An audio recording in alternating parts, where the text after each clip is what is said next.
한국인에게는 몇몇 소울푸드라 불리는 것들이 있습니다. 짜장면이 그렇고 떡볶이가 그렇고 김밥이 그러하고 물론 김치나 젓갈, 된장찌개, 김치찌개 등 장을 베이스로 한 한국 전통 음식도 빼놓을 수는 없습니다.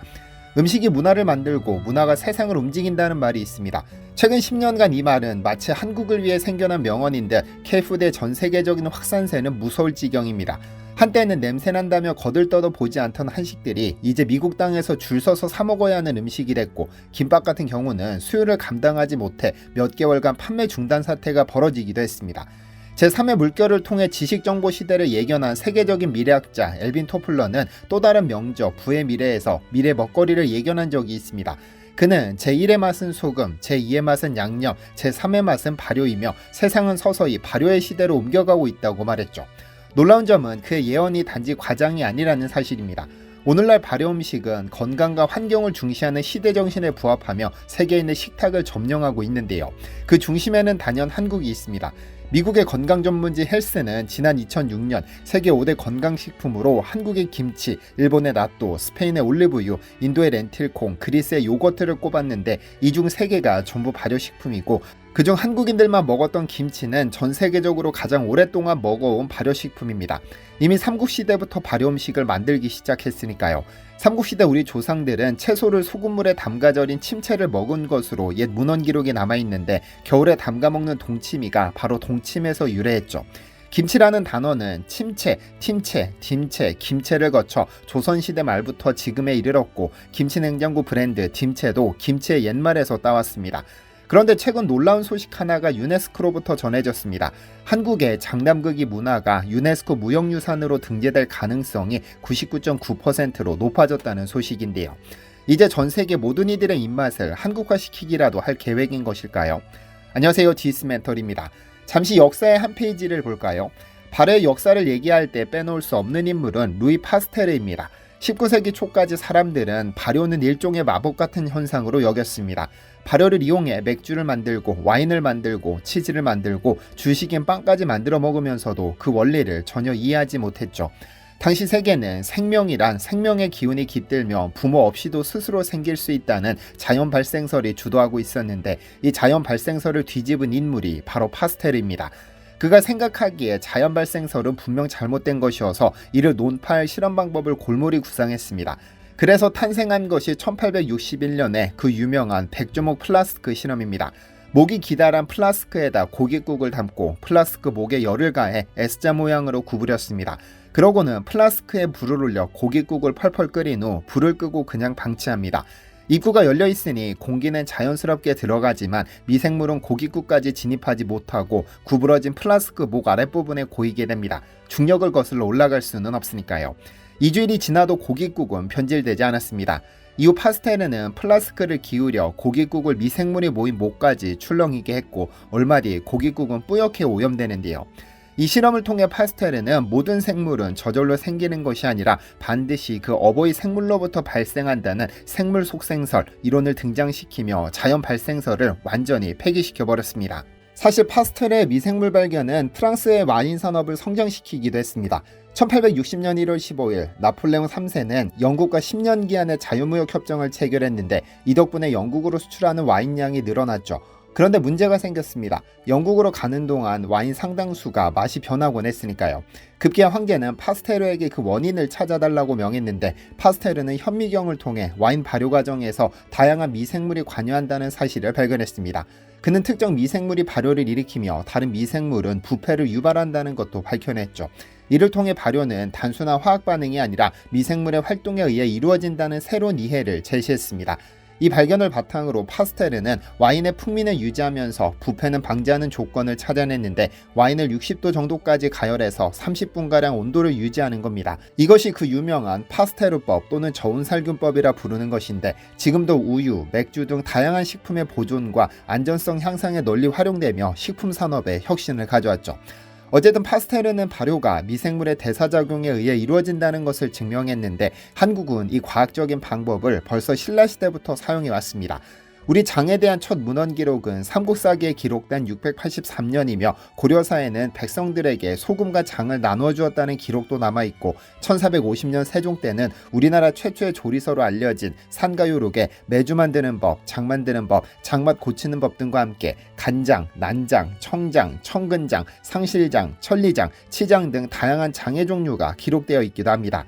예로부터 우리 조상들은 장을 가족의 손맛으로 여겼고 그 집안의 고유한 맛을 지키기 위해 집집마다 장을 담갔으니 장맛이 그 집안의 맛을 결정한다는 말이 괜히 나온 게 아니죠. 이렇듯 한국의 장담극이 문화는 세계에서 가장 발달했는데 고대부터 전해져온 장담극이 문화는 단순히 음식을 만드는 기술이 아닌 발효과학의 결정체였습니다. 발효란 유산균과 같은 미생물이 자신이 가진 유익한 효소를 이용해 유기물을 분해시켜 유익한 물질을 생성하는 과정을 말합니다. 쉽게 말해 미생물의 구조를 바꾸는 것으로 세계 5대 건강식품으로 선정된 김치의 경우 유산균이 김치 양념에 들어간 배추, 마늘, 파, 무, 고춧가루 등의 재료를 분해해 젖산, 초산 등을 만들어냅니다.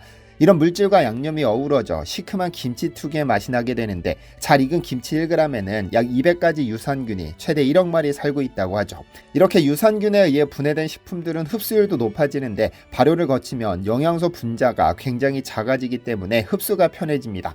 그리고 일부 지역에서는 새우젓을 넣기도 하는데 새우젓은 이미 한 번의 발효 과정을 거친 식재료인데 발효가 끝난 새우젓을 김치 양념에 넣으면 새우젓이 감칠맛과 향을 가미합니다. 여기서 끝이 아닙니다. 된장, 간장 등의 베이스가 되는 우리 전통 매주는 콩으로 만드는데 전통 매주에는 황국균과 유산균, 효모 등이 풍부하게 존재합니다. 콩은 단백질 함량이 높아 생으로 먹으면 실질적인 흡수량이 높지 않지만 발효를 거치면 단백질이 거의 대부분 분해되기 때문에 간장은 98%, 청국장과 된장은 85%로 흡수율이 높아집니다. 그래서 발효를 잘 활용하면 흡수율을 높일 수 있는데 이미 한국은 이 발효과학 분야에서 월등합니다. 그것도 전 세계에서 압도적으로 월등하죠. 그러니까 한국의 장담극이 문화는 이미 수천 년 전부터 경험적으로 활용해온 미생물 발효의 원리가 파스텔에 의해 과학적으로 증명됐습니다.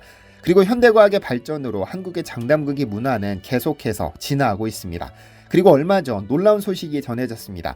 한국의 장담극이 문화가 유네스코 무형문화유산으로 등재될 가능성이 99.9%라는 소식인데요. 지난 11월 5일 유네스코 무형유산위원회 산하평가기구는 한국의 장담극이 문화를 심사해 등재 권고 판정을 내렸습니다. 유네스코 무형문화유산이란 쉽게 말해 눈에 보이지 않는 문화유산을 보호하고 보존하기 위해 유네스코에서 지정한 문화적 자산을 말합니다. 무형문화유산은 건축물이나 유적지 같은 유형문화재와 달리 그 나라 고유의 생활 방식, 예술, 전통기술, 축제와 같은 무형의 문화적 표현을 포함하는데 한국에서는 이미 아리랑, 김장문화, 판소리, 줄다리기 등 여러 전통문화가 유네스코 무형문화유산으로 등재되어 있습니다.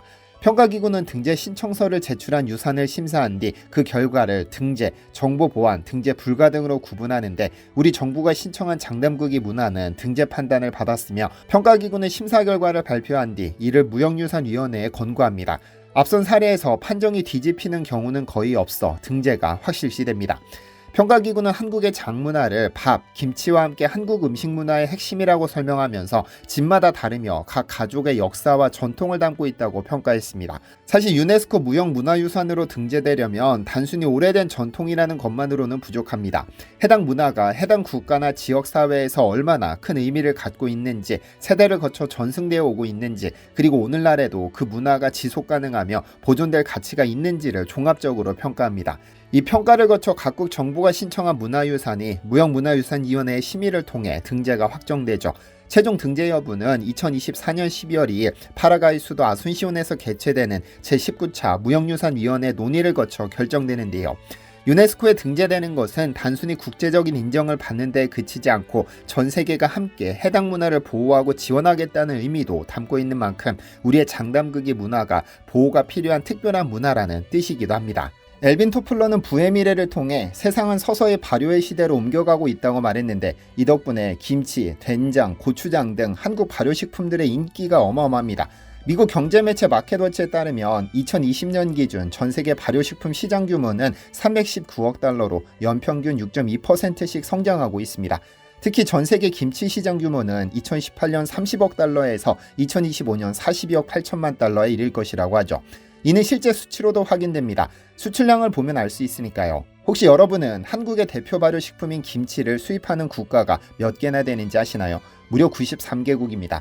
유엔에 등록된 국가의 절반 가까이가 한국 김치를 먹고 있다는 의미이기도 한데 올 상반기 김치 수출량은 약 23,900톤으로 역대 가장 많습니다.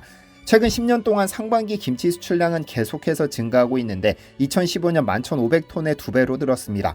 2020년 23,300톤, 2022년 22,000톤, 2023년 22,800톤, 2024년 23,900톤으로 꾸준히 증가하고 있죠. 서양인들의 입맛이 한국화됐다고 강조했던 것도 미국 등 서구권 수출이 큰 폭으로 늘었기 때문인데요. 일례로 미국의 경우 일본에 이은 부동의 2위 김치 수입국인데 2023년 기준 한국으로부터 약 500억 원을 기록했습니다. 5년 전 2018년과 비교하면 일본은 비중이 58%에서 40%로 감소한 반면 미국은 9%에서 26%로 높아졌죠. 더 놀라운 것은 꾸준히 3, 4위에 포진했던 대만과 홍콩이 밀려나고 네덜란드, 호주, 영국 등이 5위 안으로 진입했다는 점입니다.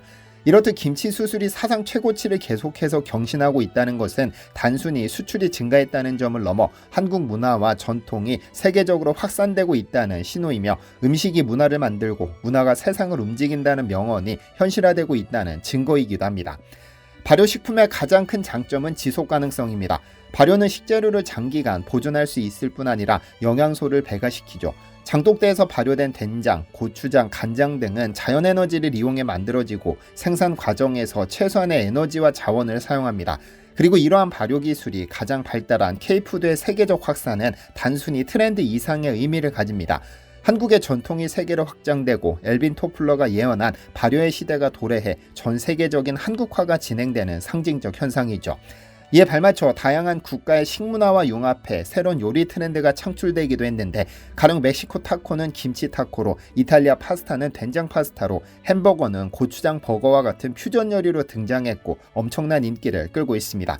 한때는 퀴퀴하다며 구린내가 난다며 무시받았던 한국의 발효 음식은 이제 세계인들의 식탁을 점령하고 있습니다. 시청해주셔서 감사합니다. 디시멘터리에서는 여러분의 제보를 기다립니다. 제 채널에서 다뤘으면 좋겠는 뉴스 또는 널리 알려졌으면 하는 영상은 디시멘터리 네이버.com으로 보내주시면 소중히 제작하겠습니다. 시청해주셔서 감사합니다.